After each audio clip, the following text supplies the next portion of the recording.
sais que M. Gano va intervenir, donc je lui passe la main. M. Gano. Vous détaillez sur le site internet de la commune la création d'une commission enfants qui peut s'appeler aussi conseil municipal jeune et donc soumise à la même réglementation. Le Code général des collectivités indique dans l'article L 1112-23 qu'une collectivité territoriale peut créer un conseil de jeunes, ses modalités de fonctionnement et sa composition sont fixées par une délibération de l'organe délibérant de la collectivité.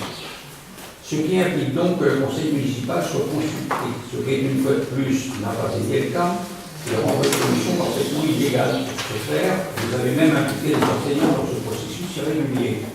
Que ce soit pour le conseil municipal jeune mis en place en septembre 2014, ou bien cette récente commission enfant, vous n'avez pas invité le conseil municipal en dégâts. Madame Lelot, Madame Pélémas et M. Cali ont présenté un texte en classe qui n'était pas exempt de faute d'orthographe. Il est regrettable que cette initiative citoyenne s'accompagne d'une imprégnation de fautes pour les petits réductoires qui est plus dans le cadre scolaire. J'ai été prévenu par un mystique. Ces groupes d'enfants que vous avez constitués, n'ayant aucune existence légale, en cas d'accident ou de problème quel qu'il soit, quelle serait la responsabilité de la commune et par quelle assurance des dommages serait-il couvert? Les parents doivent être prévenus que de ce fait, leur responsabilité pourrait être légalement engagée, y compris lorsque leurs enfants participent aux diverses manifestations municipales. La légèreté avec laquelle vous engagez la commune sans consulter le conseil municipal est intolérable. Je demande donc, M. le maire, de déclarer ces commissions inexistantes. Ce projet faisant partie de nos propositions de campagne, il va sans dire que je ne suis pas contribué à sa mise en place. Mais de manière légale, cette fois, afin de protéger les jeunes et que les propositions qu'ils pourraient faire prennent à leur yeux l'existence légale. De telles méthodes, ne tenant aucun compte de la loi, sont de quatre exemples pour la citoyenneté et par l'état d'esprit dans lequel ont été créées ces assemblées.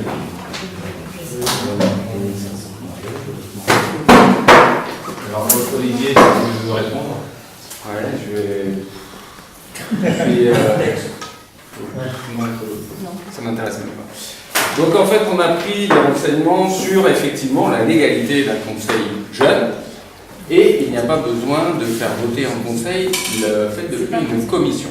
C'est pas un conseil jeune, non, pas du tout. Le renseignement pris auprès des instances. Non, mais bon, après on a le droit de être d'accord. Oui, oui. Après, alors je suis vraiment. C'est le premier dossier que je traite. Donc, le point un petit peu personnellement, je suis déçu de votre attitude. Je trouve que c'est. Je vais essayer d'être calme parce que c'est dur. C'est inconstructif de reprocher des fautes d'orthographe, de s'occuper en fait du fond de ce qu'on a voulu mettre en place avec les enfants, laissez-moi finir, et de dire, alors moi je l'ai relu 50 fois le document, donc s'il y a une faute, j'en prends la responsabilité. Je pense pas qu'il y en ait 50. Je sais pas. On l'avait envoyé aux enseignants, ils l'ont tous vu. C'est dommage que vous en ayez fait la remarque à vous et pas à moi. C'est un problème de communication, c'est dommage. Moi je trouve que ça s'est vraiment très bien passé et c'est vraiment, il faut retenir le but de ce qu'on voulait mettre en place. Il est dommage de remettre en cause également la commission jeune qui existe depuis très longtemps, bien avant qu'on mette en place la commission enfant, et si je ne m'abuse, pour laquelle vous n'avez fait aucune remarque jusqu'à présent. Voilà. Non, mais été mis en place comme j'étais en. Oui, mais depuis le temps, vous auriez déjà pu nous dire c'est pas bien, il faut l'enlever, etc. Vous ne l'avez pas fait. Donc là, c'est regrettable que vous. D'ailleurs, il y a une banque qui est ici, et donc je m'en excuse, Clément, c'est regrettable, parce que cette commission a fait un travail remarquable.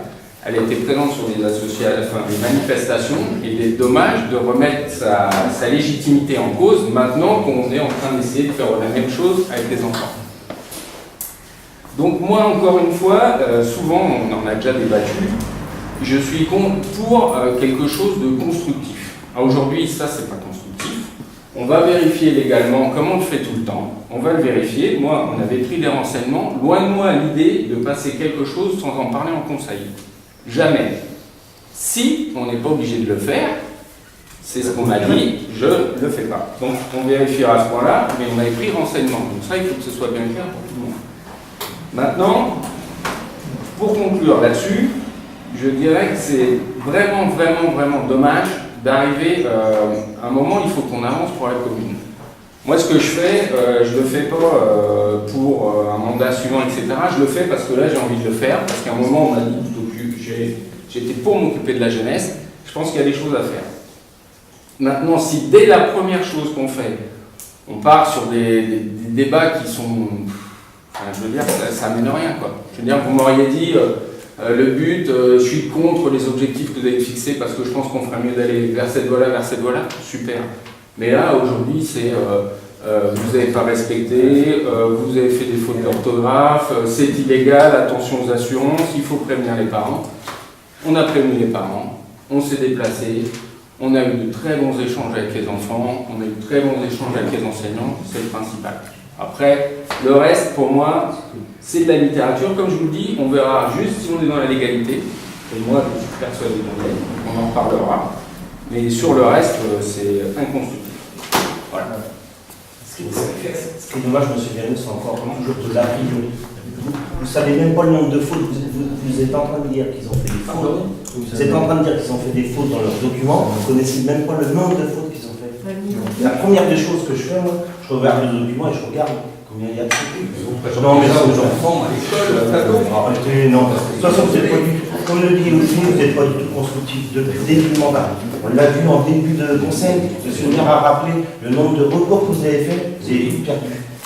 Et ça coûtait à la commune. Alors, quand vous parlez d'argent, non, il faut arrêter. Oui, deuxième point. C'est terminé pour ce point-là. Vous avez eu les éléments de réponse que vous voulez? Oui, bah, je vais vérifier. Vous me direz ça au prochain conseil. Non, pas forcément. On vous a apporté les éléments de réponse. Vous avez l'habitude d'utiliser les moyens de justice quand vous n'êtes pas d'accord. Là, il y a une vérification qui a été faite. Olivier l'a spécifié. Bien entendu, on n'a pas classé ça en conseil jeune, on a classé ça en commission enfant. Et donc, forcément, dès qu'on est sur un modèle de conseil, on est sur. C'est la même chose. Alors, un autre point. Oui. Lors du conseil municipal du 23 mars 2016, nous avons pris une délibération pour rendre à la société Olimo 3 parcelles pour une surface de 10 000 m², 10 430 pour AL30, AL124 20 m² et AL89 430 m². Le 27 juin, vous nous avez demandé de délibérer pour vendre une partie de la parcelle 103 pour 204 m², ce qui a été fait. Suite à la pose de la clôture, les Riodinois se sont étonnés auprès de nous que sur la rue du Tailly, seul un trottoir subsistait sur environ 1,50 m. J'ai donc rencontré M. Contant, responsable du projet, et nous avons pu constater ensemble que le lotissement dont il est propriétaire s'étend jusqu'au fond du caniveau le long de la rue. Nous sommes très étonnés car vous nous avez demandé de voter un ajout gratuit de 204 m² sur la parcelle 103, et non de plusieurs centaines de mètres carrés comme on peut le constater aujourd'hui. En plus, sur la parcelle 124 prévue pour une vente de 20 m², vous avez vendu une surface beaucoup plus grande. D'après les plans de possession, vous avez donné sans aucun vote du Conseil l'équivalent de plusieurs terrains à bâtir, sans aucune contrepartie officielle. Cette vente est confirmée par un acte notarié signé par un adjoint. Les parcelles 124 et 103 sont sur le cadastre classées comme des rues. On a parlé de ça tout à l'heure. Vous ne pouviez les vendre sans qu'une déclassification soit votée par le conseil municipal et après une enquête publique, ce qui n'a pas été le cas. Une étude de diagnostic de Le Mans Métropole datée de juillet 2014 concernant le pressoir 3, donc le lotissement en question, a constaté que la rue du Tailly comporte une voie de plus de 6 mètres, plus des trottoirs de chaque côté. Vous créez donc un étranglement dans cette zone en supprimant toute possibilité de stationnement. En effet, dans tout le lotissement du pressoir, y compris en face du lotissement au niveau, les trottoirs et les places de parking font plus de 3 mètres. Vous avez donné ces terrains à un lotisseur sans aucune autorisation du conseil municipal, sans vous soucier que ceux-ci font partie du domaine routier de la commune. Pour un autre lotisseur, il y a quelques mois, vous envisagez même devant des espaces verts du Petit Plessis au détriment des colotis qui en étaient propriétaires. Aujourd'hui, vous avez vendu une partie de la rue du Tailly. Pourquoi pas demain la place de la mairie, dont d'ailleurs vous avez déjà cédé une partie. Nous ne pouvons donc que nous interroger, avec nous la population, sur les raisons du préparatif. Pouvez-vous, monsieur le maire, nous expliquer comment vous avez procédé pour vendre ces parties? On est toujours dans le même contexte, c'est qu'il y a ceux qui font, qui peuvent être forcément pris. Je pose une question. Vous avez compris qu'on avait la volonté de faire un lotissement là-bas et qu'on était dans l'acte de vente et qu'on a des mesures. Il est souvent, dans chaque dossier, besoin, en fin de chantier ou en début de chantier, comme c'est le cas, de revérifier des bornages. Et les géomètres sont là pour ça. De vérifier qu'il y a peut-être des omissions ou des terrains en trop ou en moins. Vous relevez certainement des choses qui doivent être corrigées. Dont acte. On est dans des limites séparatives. Il y a des constructions qui sont également partout sur le Nain. À chaque fois, entre voisins, on se pose la question où est la limite, où est-ce que la borne est là, et on fait placer un géomètre. Dans ce cadre-là, vous avez remarqué quelque chose, tant mieux, vous me le dites, en rédigeant une littérature, comme dit Olivier, qui est complète ce soir, jamais avec l'esprit de dire, tiens, attention, dans le dossier, je crois qu'il a fait gaffe, parce que là, vous avez peut-être vendu un peu plus. Ah, mais si, monsieur Gano, effectivement, peut-être qu'il y a 100 mètres de trop, on va regarder les zéros, là, on a fait une erreur, et on est humain et on peut faire ce genre d'erreur. Donc, dont acte là-dessus. Maintenant, de se servir de ces erreurs, ou de ces irrégularités minimes, parce que ce n'est pas la volonté de l'équipe municipale, comme d'un point d'accroche pour étayer toute une démonstration à chaque conseil, c'est ça qu'on ne souhaite pas. Et ce n'est pas la façon dont on travaille. Donc là, vous êtes en train d'étayer des choses, vous rapportez des anciens dossiers devant pour faire un peu mousser le tout, et vous me livrez ça en pâture, entre guillemets, à tout le monde, pour montrer que vous êtes celui qui savait tout sur la commune. Et aujourd'hui, on est en train de gérer. Je vous souhaite de gérer un jour une commune comme on est en train de le faire, et je vérifierai avec plaisir si dans tous les dossiers que vous faites, il n'y a pas une petite coquille, une faute d'orthographe, un problème de mètre carré, un problème de distance. Ça, je suis conscient que ça peut arriver. Et dans toutes les collectivités dans lesquelles aujourd'hui j'ai le plaisir à être un des représentants, je vois ce genre d'erreur, et jamais l'état d'esprit est là-dessus. Que l'état d'esprit soit qu'il ne faut pas faire un restaurant scolaire, qu'il ne faut pas faire un périscolaire, qu'il ne faut pas faire ça, que je suis contre ça, parce que moi ma politique c'est ça, qu'il ne faut pas embaucher, ça c'est entendable. Mais que soit en train d'essayer à chaque point de rue, d'essayer de voir ce qui peut être fait, d'aller mesurer à la bibliothèque des surfaces entières comme ça avec des mètres pour dire attendez on va vérifier ce qui se passe par rapport au plan, vous êtes toujours en train de rechercher quelque chose sur lequel vous allez nous prendre. Donc continuez, vous avez beaucoup d'occupations et de temps à passer là-dessus, et vous allez en avoir parce que vous allez en trouver d'autres. Et je dis que l'équipe municipale autour de moi, elle vous dira que vous allez en trouver d'autres, tant mieux. On en trouve nous-mêmes dans nos dossiers, on les corrige, et on ne vient pas dire ici qu'on a trouvé des erreurs, qu'on a corrigé. Vous trouvez des erreurs, il y en a certainement dans ce dossier-là. La clôture, elle est peut-être trop près. Je pense que le propriétaire, maintenant, du lotissement, ou du moins le chef d'entreprise qui vous a reçu, 1, il vous a écouté. 2, il vous a reçu. 2, vous a dit oui, on va regarder. Et 3, il va vouloir corriger cela. Donc il n'y a pas une volonté de nuire de l'équipe municipale ou de cet entrepreneur. Il y a simplement à mettre en place des solutions intelligentes quand il y a un problème de limite séparative ou de parcelle ou de numérotation. Et vous savez comme moi que l'ensemble de ces parcelles, quelquefois, sont numérotées, sont anciennes, il faut faire des recherches.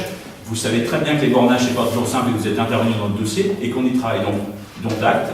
Je peux prendre une part de responsabilité de quelque chose qui n'a pas été correctement finalisé. Souvent, ça se finalise auprès des notaires quand ça est remonté, et que les notaires ont aussi, quelquefois, je ne leur jette pas la pierre, mais aussi des difficultés à remonter des informations, et on doit chercher, et c'est le cas dans quelques dossiers, on pousse les notaires à faire des recherches, et on va dans les archives, et donc là, certainement.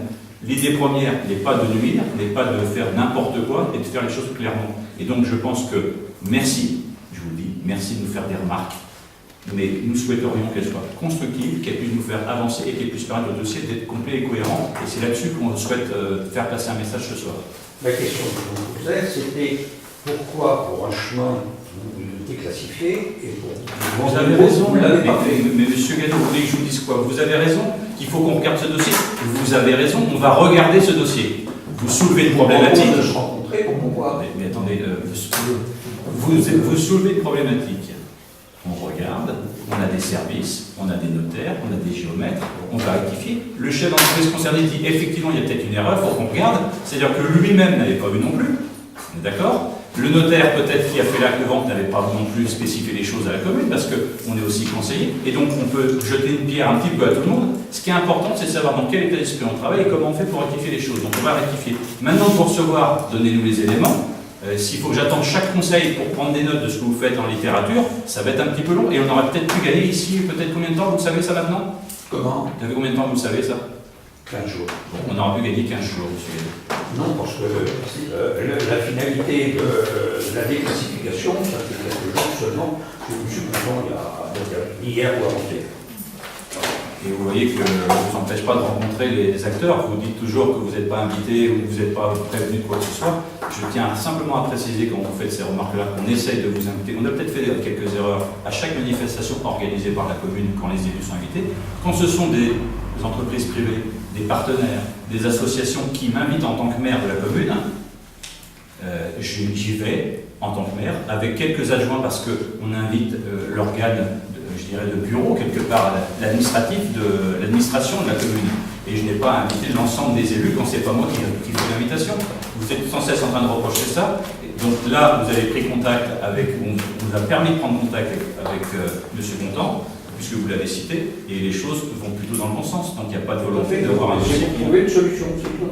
Bien entendu. Et c'est le rôle des élus et du maire que je suis de trouver souvent des solutions dans les dossiers. Est-ce qu'il y a d'autres... C'est tout? Pas d'autres questions? Je vous propose de clore les conseils.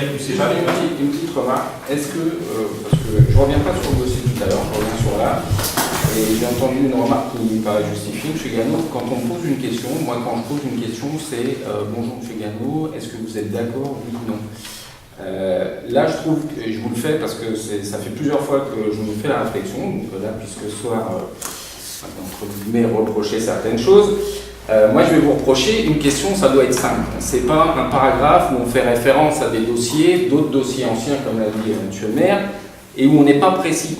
Parce que quand vous faites référence à un dossier, et je ne veux pas rentrer sur ce débat et ça n'appellera pas de réponse, vous faites référence au dossier place de la mairie, vous dites qu'on a vendu des choses, etc. Si ma mémoire est bonne et ne me fait pas défaut, il y a eu un recours de déposé par deux personnes qui sont en face de moi, peut-être, mais qui ont empêché de faire ce qui devait être fait à la base. Donc ça, si vous voulez faire un courrier de 3 pages, il faudrait le rappeler aussi. Vous ne pouvez pas citer un dossier en prenant juste le bout de dossier qui vous intéresse pour gonfler une question qui serait très bienvenue si elle était simple. Vous avez vendu ça, il me semble que vous n'avez pas déclassé le chemin, est-ce que c'est normal? Oui, non. Point. C'est ce que je fais. Un petit peu plus complet. Donc à l'avenir, s'il vous plaît, moi j'aimerais bien qu'on ait Je des laisse questions terminer ce simples. conseil sur cette réflexion. Je vous remercie, je vous souhaite à tous et à toutes une bonne soirée. Merci.